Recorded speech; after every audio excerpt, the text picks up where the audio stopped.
Beralih ke informasi lain, masa kampanye pemilu 2024 telah berakhir. Alat peraga kampanye yang terpasang di sejumlah ruas jalan pun mulai diturunkan oleh petugas gabungan.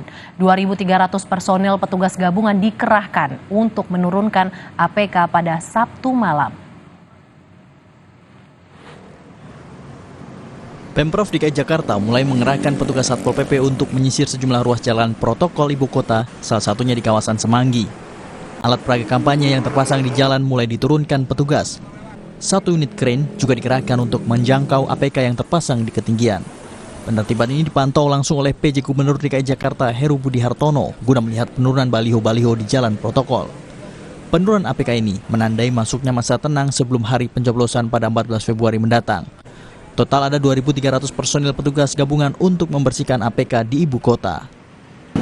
Alat peraga kampanye yang memang sudah memasuki masa tenang, ya, tanggal 11 sampai dengan tanggal 13 Februari sudah masuk masa tenang dan kegiatan kampanye sudah berakhir pada tanggal 10 Februari. Meski telah diturunkan, masih terdapat sampah APK yang berserakan di jalan. Petugas penanganan prasarana dan sarana umum (PPSU) harus bekerja ekstra untuk membersihkan sampah APK tersebut. Sejumlah APK seperti spanduk, poster hingga baliho sudah tak ada lagi terlihat di kawasan tersebut. Kalau ini saya kurang tahu deh yang ini nih. Tergantung dari ininya, dari apa? Anak-anaknya mau dibawa kemana gitu. Oh gitu. Kalau yang udah pecah-pecah begini, mungkin kalau yang pecah-pecah gini dibuang ya? Buang, biasanya dibuang.